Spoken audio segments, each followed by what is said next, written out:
They had been told the Americans were monsters. That capture meant humiliation or death.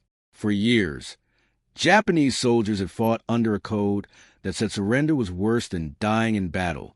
To fall into enemy hands was to bring eternal shame, not just on themselves, but on their families back home. So when Japanese troops were finally surrounded in the jungles of the Pacific or the blackened ruins of island fortresses, many chose suicide over surrender. But for those few who lived long enough to be taken prisoner, something completely unexpected awaited them. It wasn't torture. It wasn't cruelty. It was the cigarette and a bar of chocolate. In the late stages of World War II, across the Pacific, American soldiers were astonished to find how terrified Japanese prisoners were when they first surrendered. Some POWs trembled uncontrollably, expecting to be shot the moment they let go of their weapons.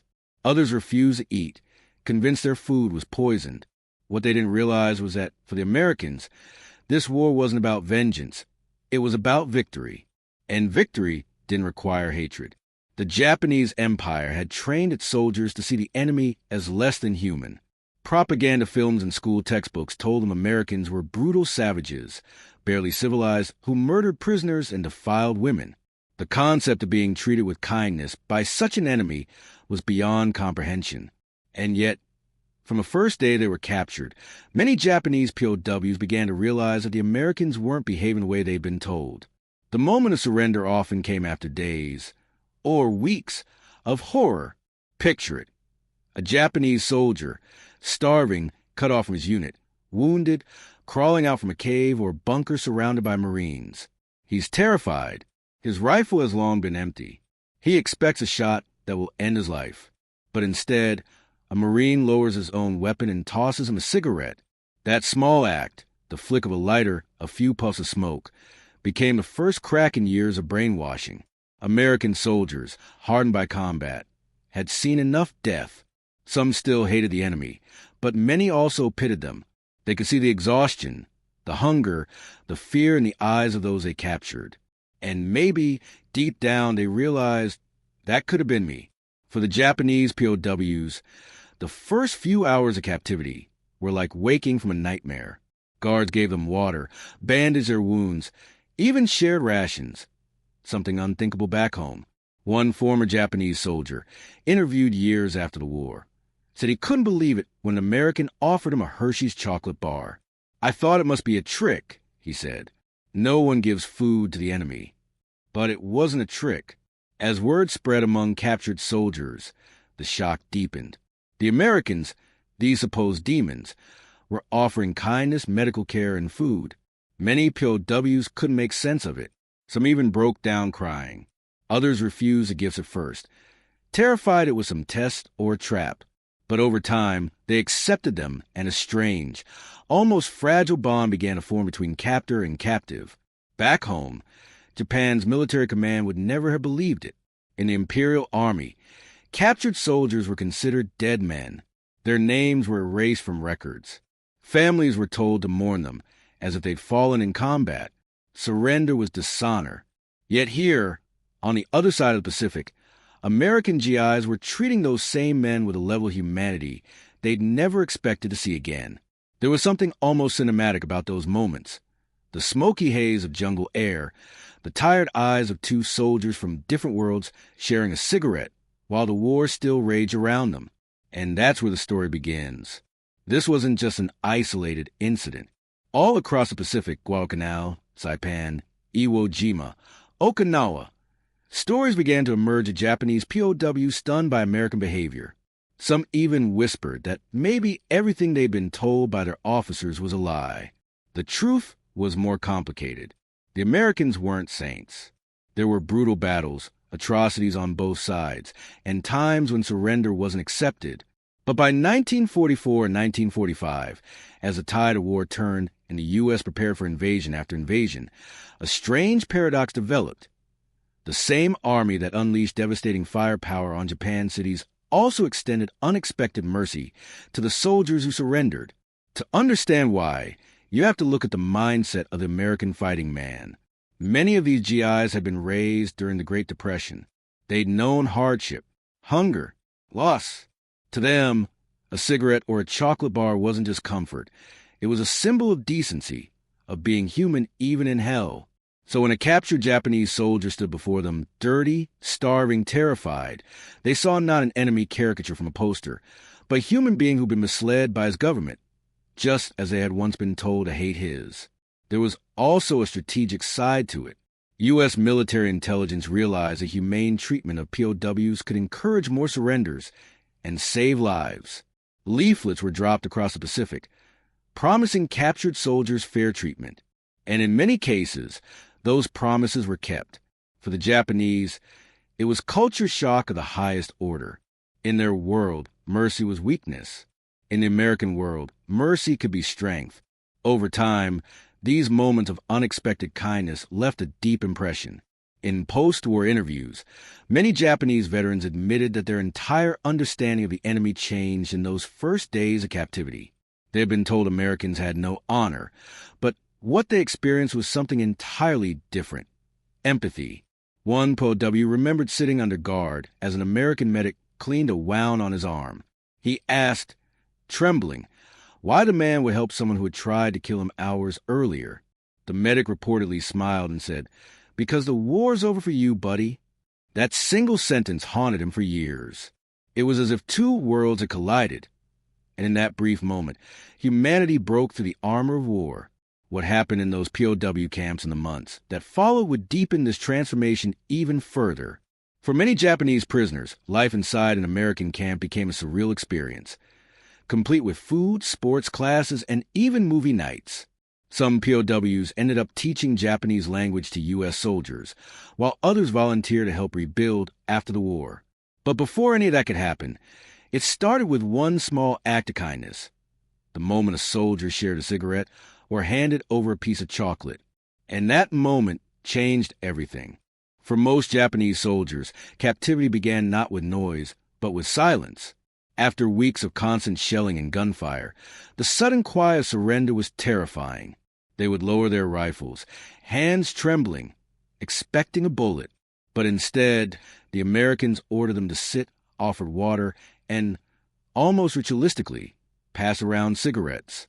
That moment, captured in countless wartime photographs, marked a cultural collision unlike anything Japan had ever experienced. To understand why this was so shocking, you have to look inside the mindset of the Imperial Japanese Army.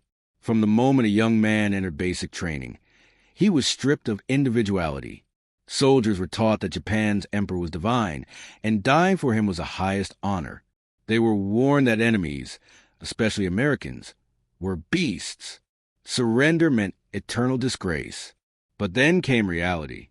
On islands like Guam, Iwo Jima, and Okinawa, Japanese troops who had fought to the brink of starvation found themselves face to face with men they thought would kill them instantly. Yet the Americans didn't sneer or gloat. They shared rations. They treated wounds. And perhaps most stunningly, they smiled. For the Americans, these gestures came naturally. Soldiers often carried small comforts from home: Lucky Strike cigarettes, Hershey bars, tins of coffee, or chewing gum. These weren't luxury items. They were reminders of normal life in a world gone mad.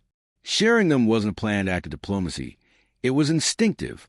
The average GI didn't think about propaganda or politics. He saw another man beaten and exhausted and felt pity. That simple humanity began to ripple through every POW camp. At first, Japanese prisoners couldn't believe what they saw. American guards seemed relaxed, even casual. They didn't bark orders or beat prisoners.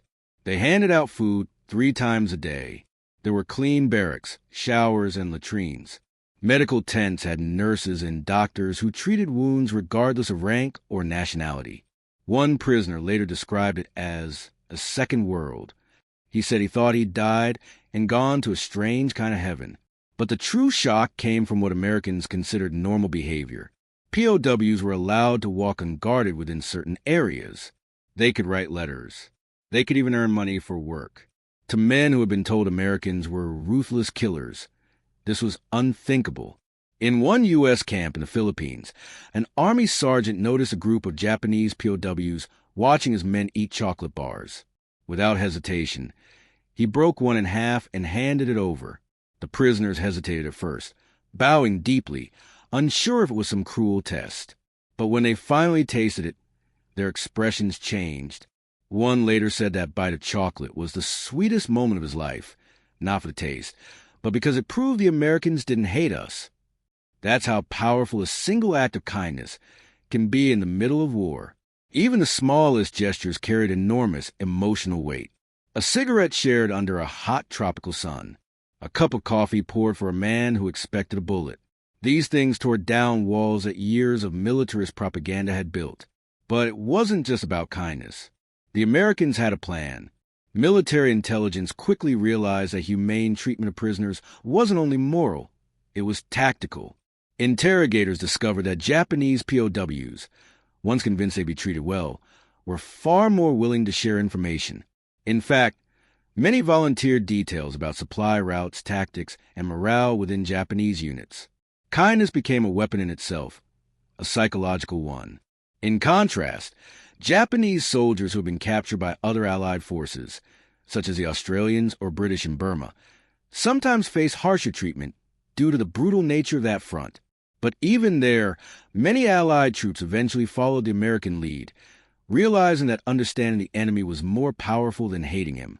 Still, not every American soldier agreed. Some had seen too much death, too many atrocities, and couldn't bring themselves to forgive. There were moments of revenge, cruelty, and despair.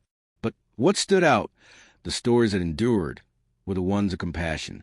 At Camp McCoy in Wisconsin, hundreds of Japanese POWs spent the last years of the war surrounded by fields and forests instead of barbed wire and terror. They were allowed to guard and play baseball and even stage plays. American soldiers guarded them lightly and often joked that the prisoners were better behaved than their own recruits. The prisoners, in turn, began to study their captors. They couldn't understand this country that combined overwhelming firepower with generosity. One POW later said, "We saw the power of America not in its bombs, but in its mercy." In another camp, an American guard noticed that a Japanese prisoner had stopped eating. When asked why, the man said he couldn't eat American food without feeling guilt. It reminded him of the comrades he'd left behind. The guard quietly sat down next to him, took out his own ration, and said, "Then let's eat together for them." The prisoner burst into tears. These moments slowly dismantled the myths Japanese soldiers had grown up believing. Over time, the camps became strange little communities. Prisoners built gardens, crafted with carvings, and even taught Japanese language and calligraphy to curious American soldiers. Some POWs volunteered to help translate captured documents or train U.S. troops heading for Japan.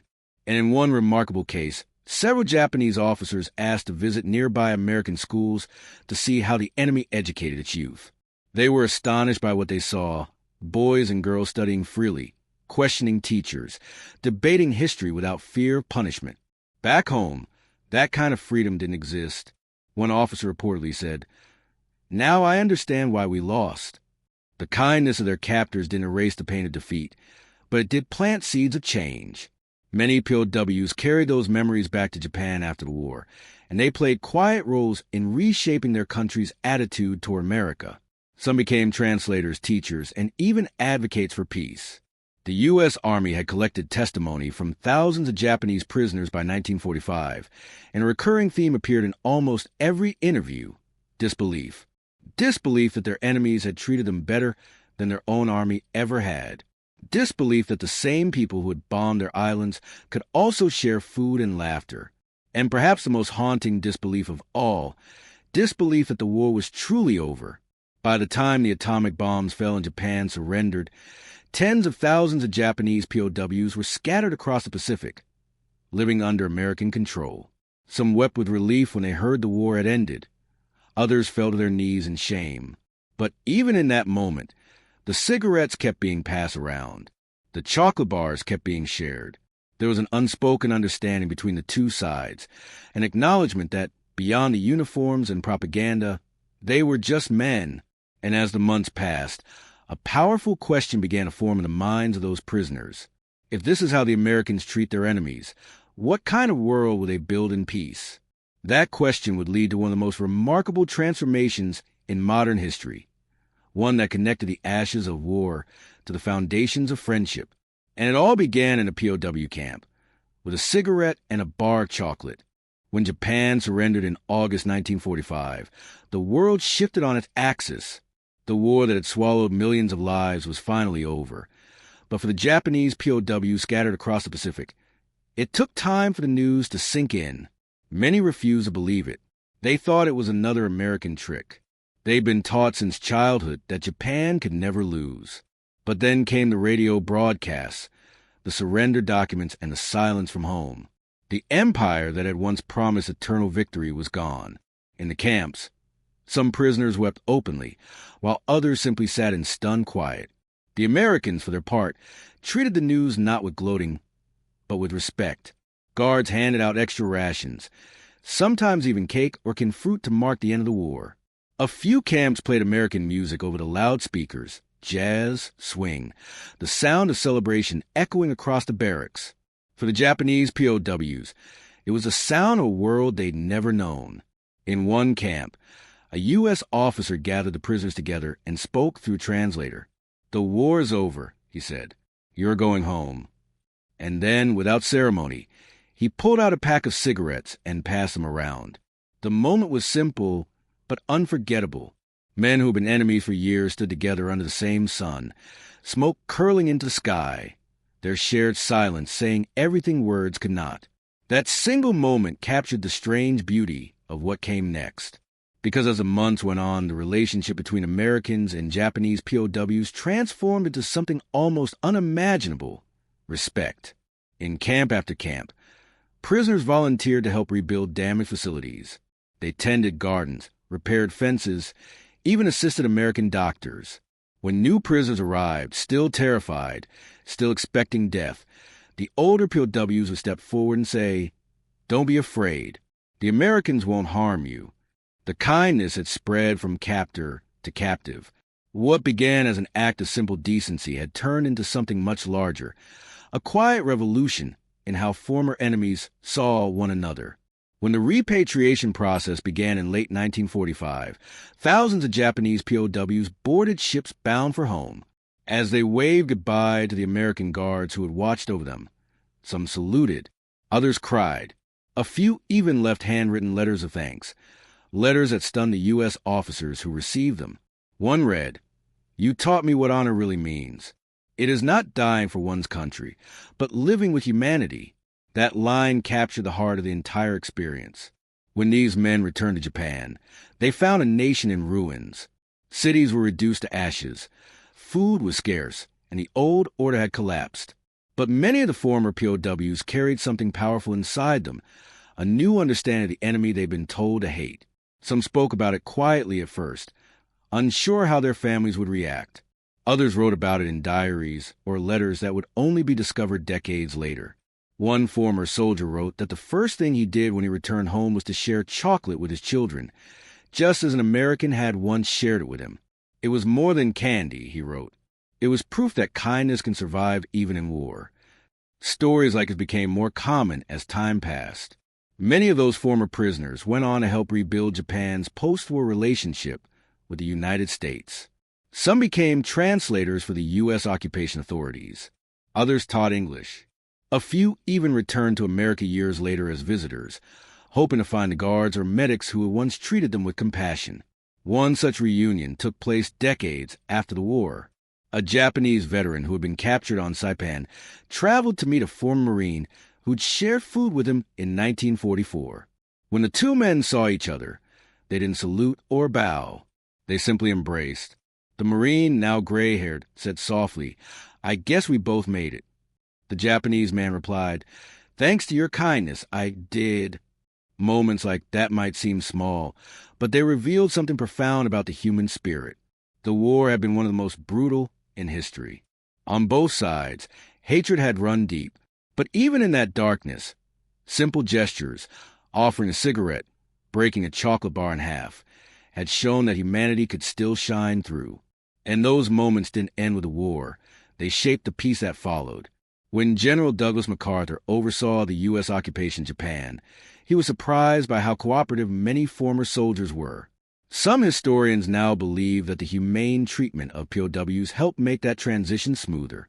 The Japanese people had seen that Americans, though powerful, could be fair, they could be merciful, and in that realization lay the foundation of a friendship that would, in time, reshape the Pacific. By the 1950s, Japan and the United States had gone from bitter enemies to allies. Factories that once produced weapons now made radios and cars. American aid helped rebuild the Japanese economy. And in classrooms across Japan, teachers began to tell students not about the glory of war, but about the value of peace. Many of those teachers had once been POWs themselves. They told their students stories, not of battles, but of small acts of mercy. How an American guard had shared his blanket on a cold night. How a soldier had offered a cigarette instead of a gun. How kindness, even between enemies, could change a man's heart. These stories weren't just memories. They were lessons. One Japanese writer, who had been captured on Guam, later said in an interview, "The Americans won the war not because of their bombs, but because of their humanity. They conquered hate with decency." That idea became central to post-war reconciliation. It was echoed in films, books, and memorials that reminded future generations that the true victory wasn't in destruction, but in what came after. For the Americans who had been there, those moments stayed with them too. Many veterans later said that the look of relief on a prisoner's face, when he realized he would live, was one of the few good memories they carried from the war. Some admitted they'd initially wanted revenge, but the act of kindness changed them as well. It reminded them of who they were fighting to be. And that's what makes this story so powerful. Because it isn't about who won or lost. It's about what it means to be human in a time designed to strip humanity away. It's about the moments when compassion outweighed hatred, when a soldier's instinct to care overcame his training to kill. The image of an American GI lighting a cigarette for a Japanese POW isn't just a photograph from history. It's a symbol. A reminder that even in war's darkest hour, decency can survive, that an act as small as sharing chocolate can ripple through decades, softening hearts, reshaping nations, and turning enemies into allies. When you trace the friendship between Japan and America today, the trade, the culture, the alliance, it's easy to forget it began in blood and fire. But beneath all of that, buried in the memories of men who lived through it, is the spark of something extraordinary. It began with a cigarette, a bar of chocolate, and a choice not to hate. Because sometimes the most powerful weapon in war isn't a gun or a bomb. It's kindness. And for thousands of Japanese POWs, that kindness was the first taste of a peace they never thought they'd live to see.